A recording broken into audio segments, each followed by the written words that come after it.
Hello, my name is William, and this is my wife, Elaine. And we just happy for the opportunity to be able to share with you just some snippets of marriage. The marital relationship, something designed by God. We are believers, so that's what we say. Marriage was designed by God. We've been married December the 17th, coming up will be our 43rd year, and we've been counseling well over 30 years. Uh, we started the before and after we say I do uh, program that help those prior to marriage and those who are married. Want to go through just a little bit of slide presentation just to give you a little brief synopsis of what we do a little bit and uh, give you some tips on how you can enhance your marriage. One of the things that will cause a problem in marriage is infidelity, Mhm. sexual differences, and we know that can be a wide range of sexual differences, Mhm. values and beliefs. Now, when we talk about values and beliefs, we got to realize we're both entities that's coming together, male and female, are coming from completely different backgrounds, Mhm. and they grew up with different sayings and norms. But we're bringing those things to the table and trying to create a new norm within a family, and that's going to be an interesting take on bringing that together.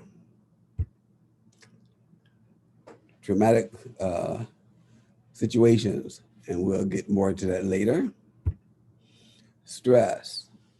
It's a very Mhm. real situation, and that's a variation of forms. Right. Also,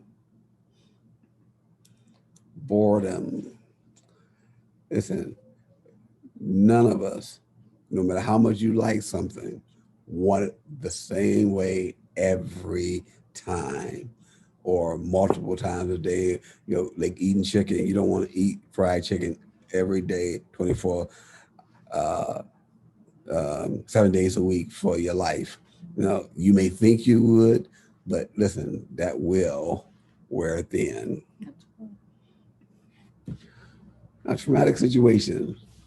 This is the area that we want to kind of focus on because we're dealing with a pandemic right now with this Mhm. COVID, and we're dealing with different scenarios that we did not anticipate. That part. Traumatic situations are not only because of this pandemic, but perhaps you're going through or have gone through another traumatic experience just to not totally get away from the COVID because we want to talk about that. But just to give you an example, several years ago, it was diagnosed that my husband had a frontal lobe uh, stroke, frontal lobe brain stroke. Um, Thankfully, he did not suffer any paralysis or any twisting of the face or what have you. Um, we didn't even know for several months what had happened because he never spent any time in the hospital. 911 was not called or anything like that. He was at work. I got a call to come pick him up, and it all began from there. But the experience brought about a change in his um, emotions as well as mentally, not in a bad way as you might think, but he became more aware of the household or the home setting, the things that the way the household was run. Typically, he was unaware of it. He just got the benefits of it because I was the one at home. And So, see, now I was working every right, day, many hours, so right. I wasn't there to be involved with the kids and their rearing and what's happening with the functions of the house. But when I had this incident happen, it caused me to be at home Right. for a considerable amount of time. Right. And I became very aware that I was left out. Right. That's the way I felt. I was left out, and it became an issue with me. Right. In the way it manifested was the children were used to coming to me for things, want to know if they could or could not, where they could go, where they couldn't go, whatever. And when he noticed it, he wanted to know, well, why aren't they coming to me? And I had to explain to him, hon, I'm here with them all the time, so that's what they're used to doing.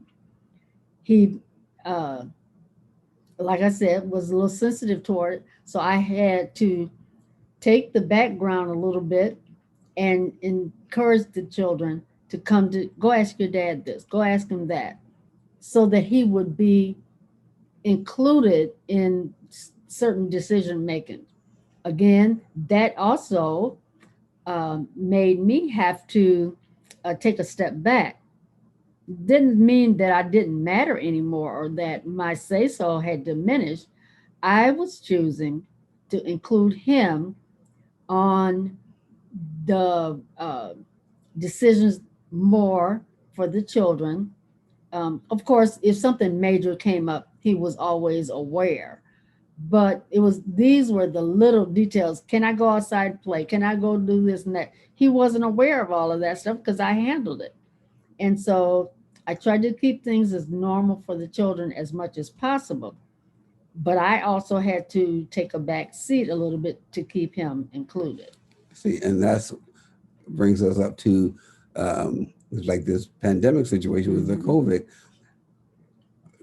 We get married with the ideal of I work my 8 hours, you work your 8 hours if you work at all, and then we're gonna be together a certain amount of time Mhm. every day, and then maybe the weekends we have ourselves together more of the time. Well, this pandemic brought into a situation where we are together a whole lot more time Mhm. in many cases, and because that wasn't a part of our calculation, Mhm. now we're going to have to restructure Mhm. and how we behave and how we deal with this day in day out situation that Mhm. we did not expect or anticipate. Right. And because of that, that's causing strain Mhm. on the marriage, that's causing stress within the marriage. And we have to be very mindful and sensitive to our surroundings and to our Mhm. spouse. And also in that, you begin to pick up on things that now you find are naggers. We'll call it that. When you were dating, everything was cute. You look forward to different things, and now it gets on your nerves because you're in each other's space all Mm-hmm. day long. This is presenting a situation where you got to find some type of an outlet. I know we're supposed to be somewhat quarantining now. It's not as bad as it was um, during the summer months where we were all on shutdown. But now that things have opened back up just a little bit, and the way it's going is going to be closing back down. But what is your passion? What do you like to do that you can do in house? Do you like to craft? Find something to so that you can give each other a space where you're not in each other's face. Um, like I said, those little naggers, things that you thought were cute in the beginning, you don't find them so cute. You don't like to hear him chewing his food, and he doesn't like to hear you click your fingernails. Well, I did it before. It didn't bother you before, but now everything has us on edge, it seems. So we have to be careful how we talk to each other, Very important. how you express certain things. Everything is sensitive now. So in this trauma, we have to adjust. And one of the major and quickest way to adjust is to search within yourself, ask God to give you to illuminate your mind where you start thinking about things that you can do that you haven't even thought about. Mhm. So you know, we wish we could just give you so much more, but we know we have a very limited timing because we want to make sure the recording go through and everything else. But listen, everything that we have need of. Mhm. The word of God says that God has already deposited in us. Mhm. He said everything you need for life and godliness, Mhm. he has already provided. So acknowledge him in all your ways and he will direct your path. Thank you to the Howards. We appreciate you both so very much. We look forward to seeing you again soon. Definitely. Be blessed and we'll talk soon.